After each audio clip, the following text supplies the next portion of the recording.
Halo Fartermates, tahukah kamu di era perkembangan teknologi yang cepat ini, kejadian major depressive disorder meningkat dengan pesat. Seperti ini contohnya.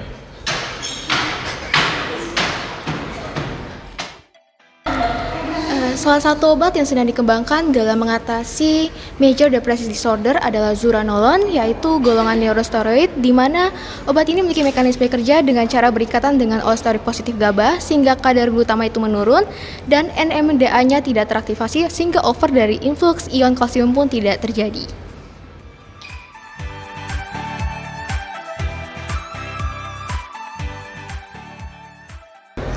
Nah, tadi adalah cuplikan dari neurotransmitter dalam tubuh manusia yang dapat menyebabkan depresi. Nah, berikutnya di Indonesia untuk saat ini itu belum ada neurosteroid lain yang masuk. Jadi, first line dari MDD itu juga cuma ada dua, yaitu SNRI sama SSRI.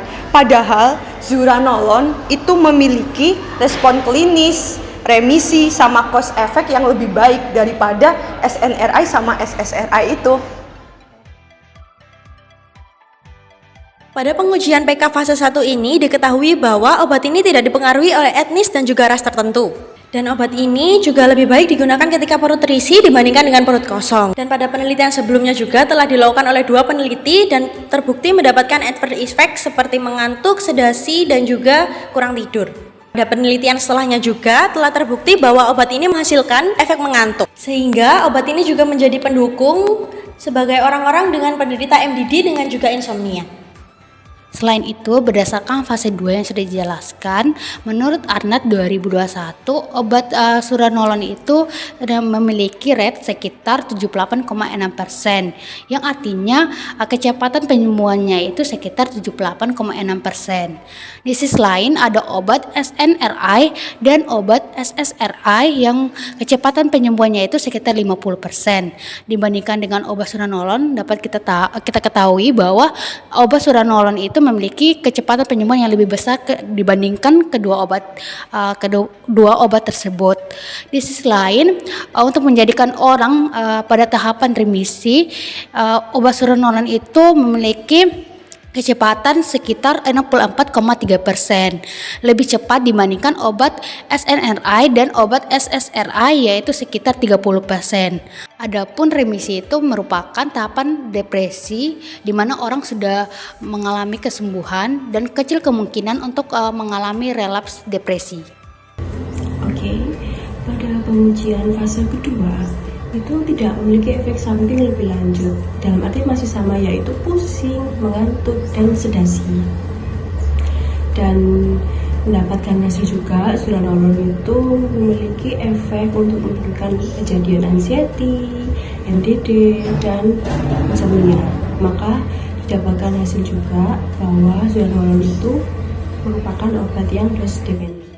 Pada pengujian ketiga yang dilakukan oleh Clayton pada tahun 2023 didapatkan hasil bahwa dosis zuranolone yaitu 30 mg merupakan dosis yang paling efektif untuk pengobatan MDD. Selain itu, efek samping yang ditimbulkan pada penggunaan obat zuranolone ini sangat minim dan juga clinical rate-nya itu sangat cepat sehingga meningkatkan kepatuhan penggunaan obat pada pasien.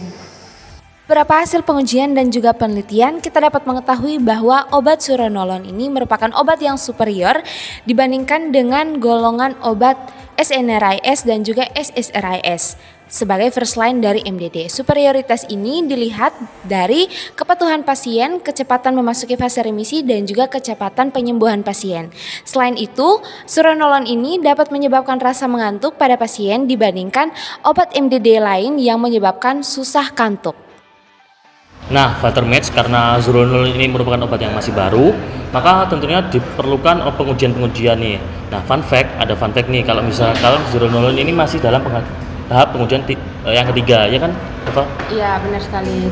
Dari obat ini juga ada efek samping yang dapat ditimbulkan dari penggunaan obat ini, yaitu ada kantuk, berpikir lambat, pusing, diare, dan juga dapat menyebabkan reaksi yang merugikan seperti dapat menurunkan kesadaran dan juga kewaspadaan. Nah, selain itu juga ada perlu yang monitoring nih pada ibu menyusui misalkan. Pada ibu menyusui ini dianjurkan untuk melakukan pompasi sebelum mengonsumsi obat ini karena belum ada tes atau penelitian menunjukkan bahwa obat ini aman untuk ibu menyusui. Ya, benar sekali. Yang kedua, untuk hal yang harus dimonitoring adalah dosis suranolon yang dianjurkan setiap hari minumnya harus 50 mg ya.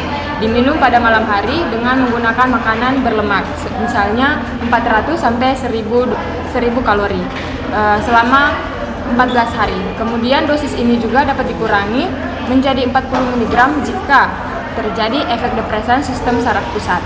Nah, yang ketiga nih, pada kasus pasien yang mengalami gangguan berat hati atau ginjal, nah itu dosis harus dimulai dari 30 mg.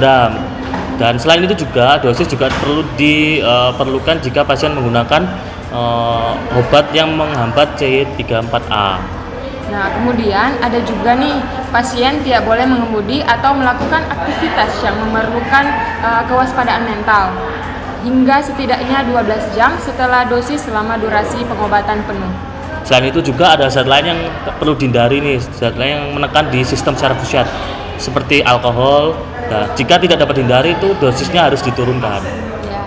Yang terakhir adalah efek samping yang paling umum terjadi adalah pusing, kelelahan, mengantuk, diare, gejala seperti flu dan infeksi pada saluran kemih. Nah, itu semua tentang Zeronol ini. Ya. Jadi perlu diperhatikan ya teman-teman. Terima kasih sudah menonton. Bye-bye. Bye.